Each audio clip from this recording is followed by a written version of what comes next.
Halo guys, assalamualaikum warahmatullahi wabarakatuh. Perkenalkan, nama saya Deni Kurniati. Saya dari angkatan 2023, kelas D dengan NIM B102123164. Di sini saya akan menjelaskan atau membahas UAS kemarin. Nah, kemudian ada soal, saya berasal dari soal tipe C, dan pertanyaannya, menurut analisis saudara, hal-hal mendasar apa saja yang membedakan antara pencatatan metode perpektual dan metode periodik pada laporan keuangan perusahaan dagang? Nah, jawaban saya adalah yang membedakan antara metode perpektual dan periodik adalah dalam pencatatannya, yang dimana perpektual itu mencatat lebih rinci termasuk mencatat transaksi, persediaan, dan perpektual lebih sederhana sehingga tidak perlu melakukan pencatatan persediaan. Kemudian, menurut analisis saudara, setelah kita menyelesaikan pembuatan laporan kertas kerja atau worksheet, apakah kita perlu membuat laporan keuangan laba rugi, laporan perubahan modal, dan laporan posisi keuangan? Bukankah pada kertas kerja sudah mencakup semua laporan keuangan? Nah, jawaban saya di sini adalah worksheet memang sudah cukup mencakup laporan keuangan, tetapi worksheet tidak bisa digunakan untuk kegiatan yang resmi dikarenakan sifatnya yang non resmi dan hanya digunakan untuk urusan internal saja, sehingga harus membuat laporan keuangan dan keuangannya dan bisa digunakan oleh urusan resmi perusahaan. Kemudian ada jurnal umum perpektual dan periodik. Pada tanggal 1 Desember piutang dagang di debit bertambah Rp50, kemudian penjualan 50 di kredit, harga pokok penjualan 15 di debit, kemudian persediaan barang dagang 15 di kredit. Kemudian pada tanggal 2 Desember beban kirim penjualan bertambah 2 di debit dan kas bertambah 2 di kredit. Kemudian pada tanggal 3 Desember pembelian bertambah 12 di debit, kemudian utang dagang bertambah 12 di dalam kredit. Kemudian pada tanggal 4 Desember utang dagang bertambah 2 di debit, kemudian persediaan barang dagang bertambah 2 di kredit. Kemudian pada tanggal 5 Desember utang dagang bertambah 10 di debit, kemudian kasnya bertambah di debit sebesar 9, kemudian persediaan barang dagangnya bertambah di kredit sebesar 1, kemudian pada tanggal 16 Desember kas bertambah di debit sebesar 49, diskon penjualan 1, sementara piutang dagangnya adalah 50 di dalam kredit. Jadi total keseluruhannya adalah 141 di debit maupun 141 di kredit. Kemudian untuk buku besar perpektual Desember 2019, nama akun kas pada tanggal 5 Desember 2019 bertambah 9 di kredit dan bertambah pada tanggal 6 Desember bertambah 49 di debit. Jadi total saldonya adalah 9 di kredit dan 40 di debit. Kemudian ada buku besar periodik Desember 2019, nama akun kas sebesar pada tanggal 2 Desember sebesar 2 di kredit dan daftar saldonya cuma ada 2 di dalam kredit. Kemudian ada beban gaji penjualan sebesar pada tanggal 31 Desember 2019. Ada beban gaji penjualan. Di sini saya akan memaparkan jurnal penyesuaian metode perpektual dari PT Wiguna, dari TB Wiguna. Pada tanggal 31 Desember 2019, beban gaji penjualan adalah sebesar Rp50 di debit, kemudian beban gaji administrasi Rp50 di debit. Jadi utang gajinya bertambah di kredit sebesar Rp100.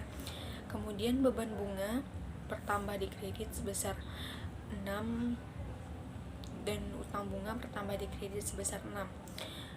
Beban depresiasi peralatan kantor sebesar 10, maka kita tuliskan akumulasi depresiasi peralatan kantor 10 juga bertambah di kredit. Kemudian ada beban asuransi sebesar 10, kita tuliskan di debit. Kemudian ada asuransi dibayar di muka sebesar 10 di kredit. Kemudian ada beban perlengkapan toko sebesar 15 dan perlengkapan toko kita tulis 15 juga di dalam kredit. Kemudian ada beban depresiasi peralatan toko sebesar 20 di debit. Kemudian ada akumulasi depresiasi peralatan toko sebesar 20 di kredit. Kemudian beban listrik, air, dan telepon toko sebesar 4 di debit. Beban air, listrik, telepon kantor sebesar 4, maka beban yang masih harus dibayar kita tulis 8 di dalam kredit. Kemudian ada harga pokok penjualan sebesar 50. Kemudian ada persediaan barang dagang juga kita tulis 50 di dalam kredit. Jadi total keseluruhannya adalah 219 di debit maupun 219 di kredit. Kemudian untuk jurnal penyesuaian metode periodik tanggal 31 Desember 2019 adalah beban gaji penjualan adalah 50 di debit, beban gaji administrasi 50 di debit. Jadi total utang gaji di kredit adalah 100. Kemudian ada beban bunga sebesar 6 di debit, utang bunga maka kita tuliskan juga di kredit sebesar 6. Kemudian ada beban depresiasi peralatan kantor sebesar 10 kita tuliskan di dalam debit. Kemudian ada akumulasi depresiasi peralatan kantor sebesar 10 di kredit.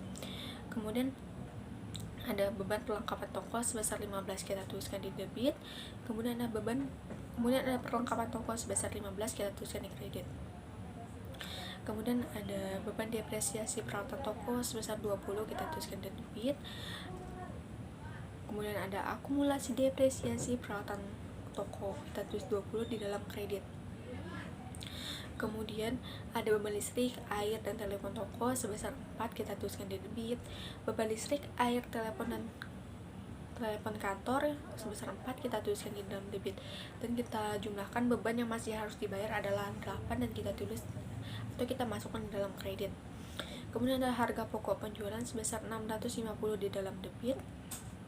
Kemudian ada persediaan barang dagang sebesar Rp180 kita tuliskan di dalam debit. Kemudian ada retur dan potongan pembelian sebesar 25.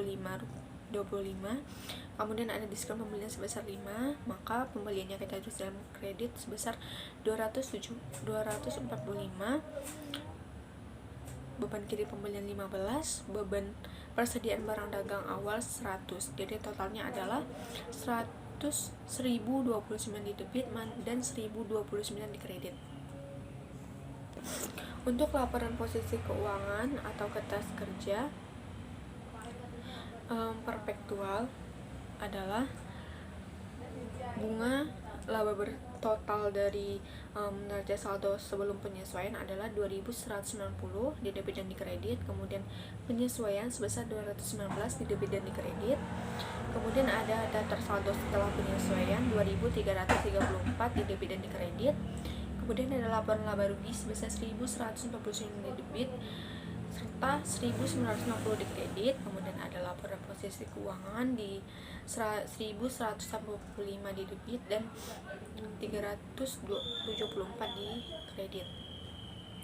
Jadi total laba bersihnya adalah 811 di lapor laba rugi adalah 811 debit dan kredit di laporan laba rugi serta laporan posisi keuangan, serta total keseluruhannya adalah laporan laba ruginya adalah 1.960 di debit dan di kredit, serta laporan posisi keuangannya adalah 1.145 di debit dan kredit. Kemudian ada kertas kerja periodik untuk tahun terakhir 31 Desember 2019. Jadi total keseluruhan dari daftar saldo sebelum penyesuaian adalah 2.220 di debit dan di kredit. Kemudian ada penyesuaian sebesar 1.029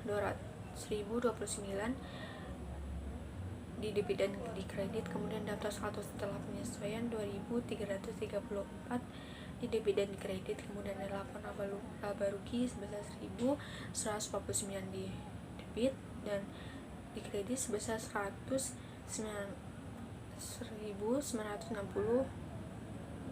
di kredit, maka kita kurangkan dan mendapat hasil 811 di debit. Kemudian ada laporan posisi keuangan 1.185 di debit dan 374 di kredit, maka kita kurangkan menjadi 811 di kredit, maka total keseluruhannya adalah 1.960 di debit dan kredit dalam laporan laba rugi, kemudian 1.185 di laporan posisi keuangan di debit maupun di kredit.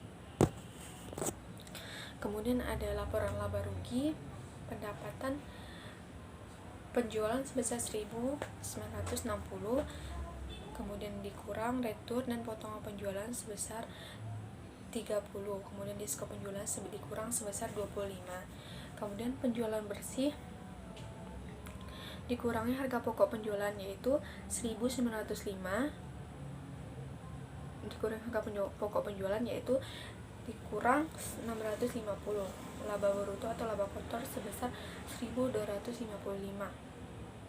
Beban usaha, beban penjualan adalah beban gaji penjualan sebesar 180, beban sewa 20, beban depresiasi peralatan toko 20, beban peralatan toko 15, beban kirim penjualan 10, beban listrik, air, telepon toko 19, beban iklan 15, beban penjualan lain-lain 40. Jadi total beban penjualan adalah 319. Kemudian ada beban administrasi, beban gaji administrasi adalah 80, beban depresiasi peralatan kantor 10, beban asuransi 10, beban listrik, air, dan telepon kantor 14, beban bunga 6, beban administrasi dan lain-lain 5. Kemudian total beban administrasi 125. Total beban usaha adalah 444, laba bersih adalah 811. Kemudian ada laporan perubahan ekuitas periode akhir Desember 2019.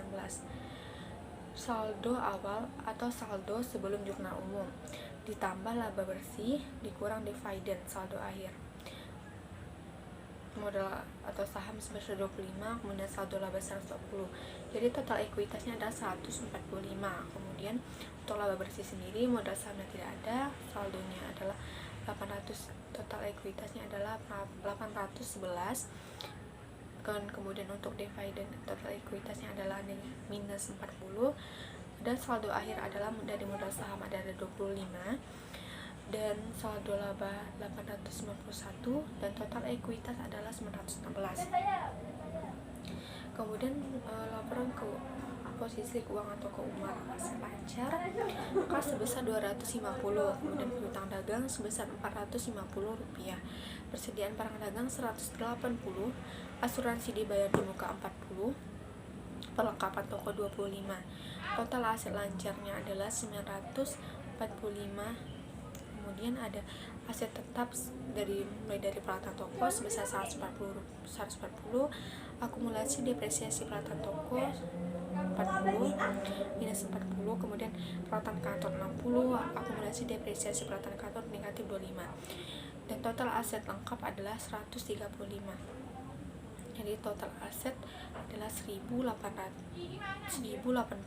Kemudian ada liabilitas. Ada liabilitas lancar mulai dari utang dagang 20, utang gaji 100, beban yang masih harus dibayar ada 8, utang bunga bagi lancar 6, utang bank 3,75. Dari total liabilitas lancar adalah 13775. Kemudian ada liabilitas jangka panjang, utang bank 26.020,25. Total liabilitas jangka panjang adalah 26,25. Jadi total liabilitas adalah 164. Kemudian ada ekuitas. Ekuitas di sini adalah modal saham sebesar 25. Kemudian ada saldo laba sebesar 891.